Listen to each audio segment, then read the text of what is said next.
Assalamualaikum warahmatullahi wabarakatuh. Kami dari kelompok 6 akan mempresentasikan tentang seni tari. Pertama perkenalan diri dulu. Perkenalkan, nama saya Syakira Najwa.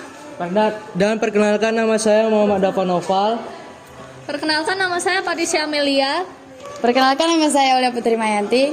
Perkenalkan, nama saya Cahaya Triatsari. Perkenalkan, nama saya Naila Kairunisa. Oke, jadi yang pertama kami akan membahas pengertian tari. Tari adalah gerak tubuh yang ritmis sebagai ungkapan ekspresi jiwa pencipta gerak sehingga kamu menghasilkan unsur keindahan dan makna yang mendalam. Tari menitik beratkan konsep dan koreografi yang bersifat kreatif. Kemudian ada jenis tari. Tari berdasarkan jumlah penari, itu ada tari tunggal atau solo. Tari tunggal atau solo adalah suatu seni tari yang dilakukan atau dibawakan oleh satu orang penari saja. Dalam pementasan tari tunggal bisa dilakukan oleh seorang laki-laki atau perempuan. Salah satu contoh tari tunggal asal tari Gatot Kaca yang berasal dari Jawa Tengah. Ini merupakan contoh tari yaitu Gatot Kaca yang berasal dari Jawa Tengah. Yang kedua ada tari berpasangan atau duet.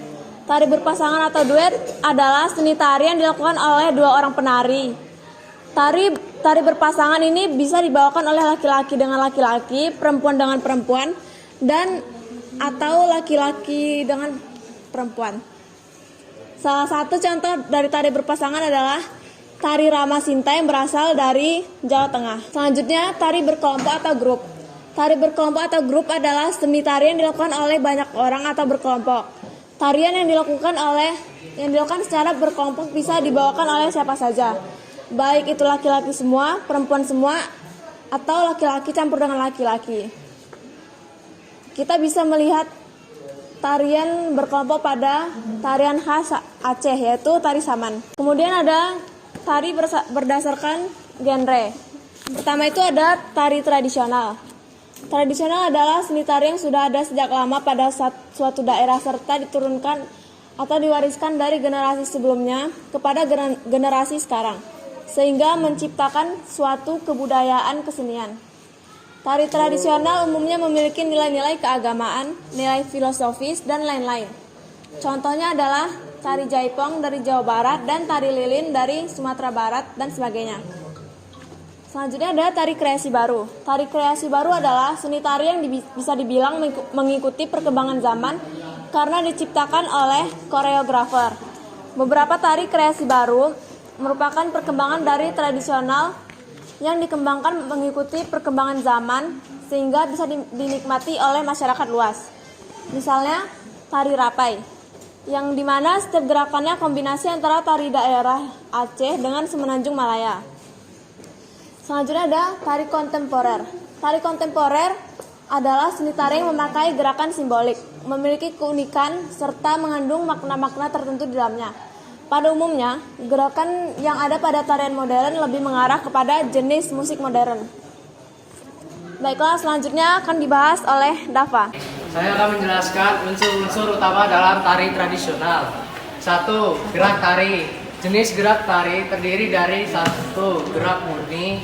Gerak murni atau disebut gerak wantah adalah gerak yang disusun dengan tujuan untuk mendapatkan bentuk artistik keindahan dan tidak mempunyai maksud-maksud tertentu. 2. Gerak maknawi, gestur.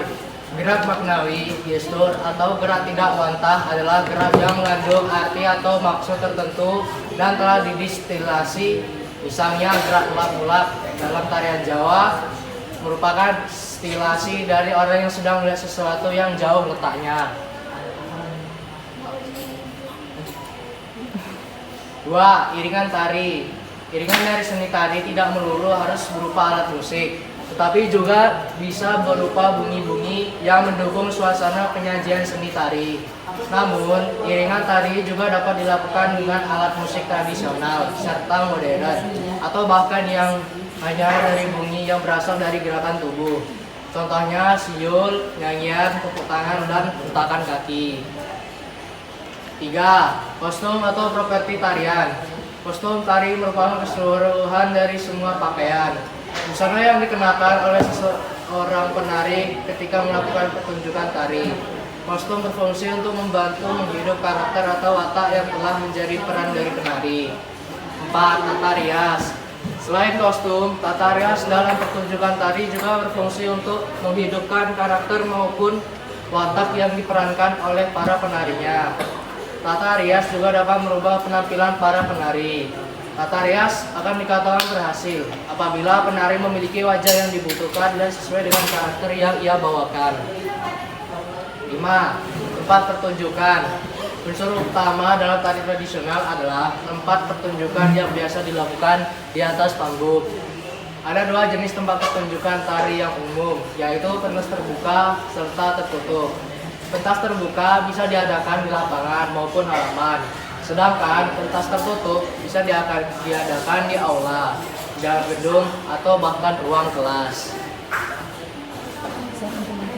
Baiklah, selanjutnya unsur-unsur pendukung tari akan dijelaskan oleh rekan saya, Naila. Oke, saya di sini akan mau menjelaskan unsur-unsur pendukung tari. 1. Kostum. Kostum merupakan unsur pendukung dalam tari. Meskipun kostum adalah unsur pendukung, tetapi keberadaan dari kostum dinilai sangat penting. Adanya kostum ini dapat memberi warna tersendiri dalam suatu pertunjukan tari. Selain itu, kostum dalam pertunjukan tari juga memiliki fungsi untuk menyampaikan pesan serta suasana dari pementasan dengan baik pada penonton.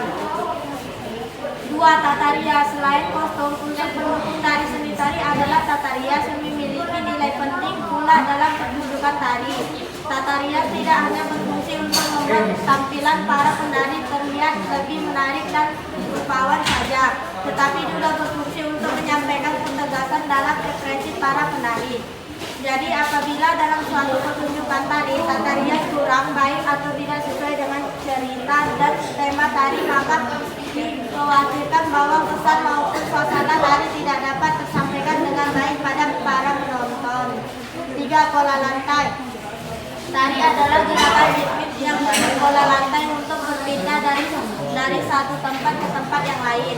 Pola lantai sebagai unsur pendamping dari tari akan membuat gerakan tari terlihat lebih lincah dan teratur. Apabila suatu tarian dilakukan dengan cara berkelompok, maka biasanya pola lain serta rotasi yang dilakukan akan jauh lebih rumit. Hal ini bertujuan agar masing-masing dari penari dapat melakukan gerak tari yang maksimal.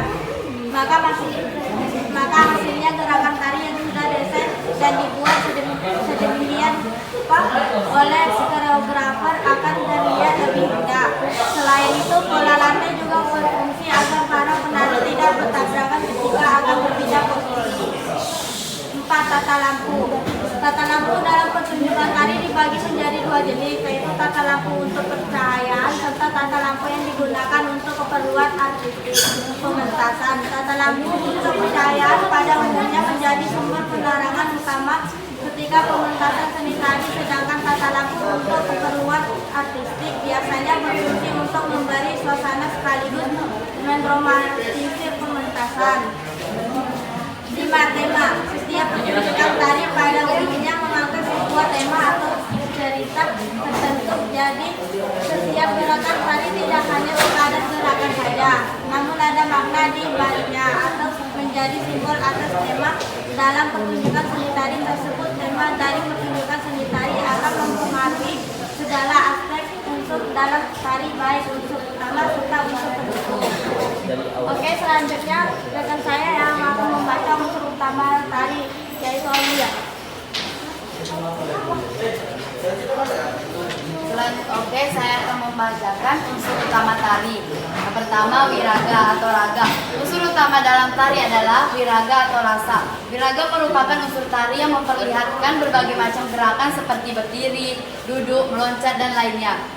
Unsur dari wiraga ini menjadi unsur utama dalam tari sebab tarian pasti memiliki gerakan di dalamnya yang perlu dengan makna. Setiap gerakan tarian selalu diciptakan oleh manusia yang bisa dikenal dengan koreografi.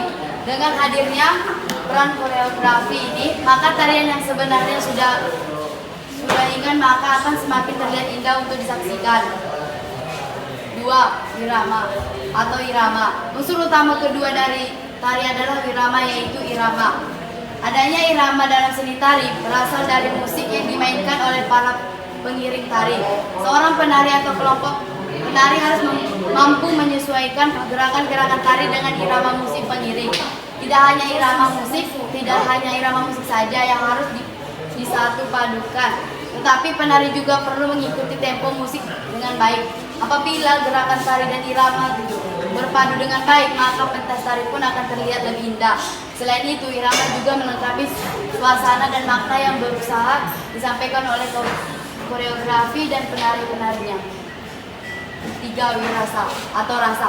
Unsur utama tari yang ketiga adalah wirasa atau rasa. Suatu tari yang hanya dipentaskan begitu saja tanpa ada rasa di dalamnya, maka setiap gerakan yang ditarikan oleh penari tidak akan menyentuh perasaan dari para penonton. Rasa dalam tari ini dapat ditunjukkan oleh penari melalui gerakan tarian ritmis atau menunjukkan ekspresi. Dengan begitu, maka suatu tarian dapat menyentuh perasaan para penonton. Contohnya seperti tari Bali, mementingkan ekspresi di dalamnya. Ketika menari, maka para penari tidak hanya melatih gerakan saja, tetapi juga ekspresi, gerakan mata dan lainnya untuk menyampaikan makna dari tarian tersebut. 4. Wirupa atau ekspresi. Unsur utama yang terakhir dari tarian adalah wirupa atau ekspresi.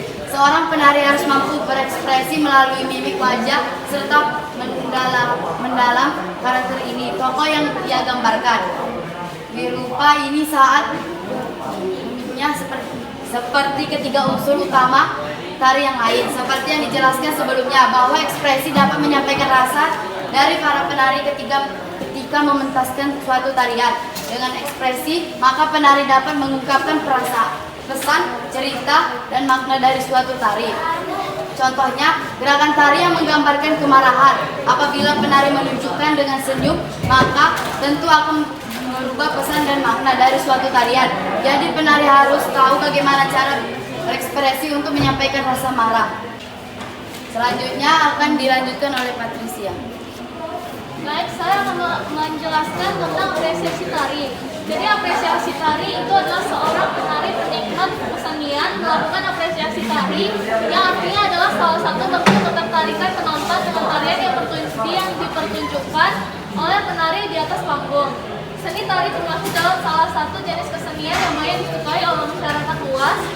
Setiap daerah di Indonesia mempunyai jenis tarian yang berbeda dengan daerah lainnya. Namun semuanya tetap bisa dinikmati dengan baik. Selanjutnya akan dijelaskan oleh saya. Jenis-jenis apresiasi tari. Wirasa atau penjiwaan.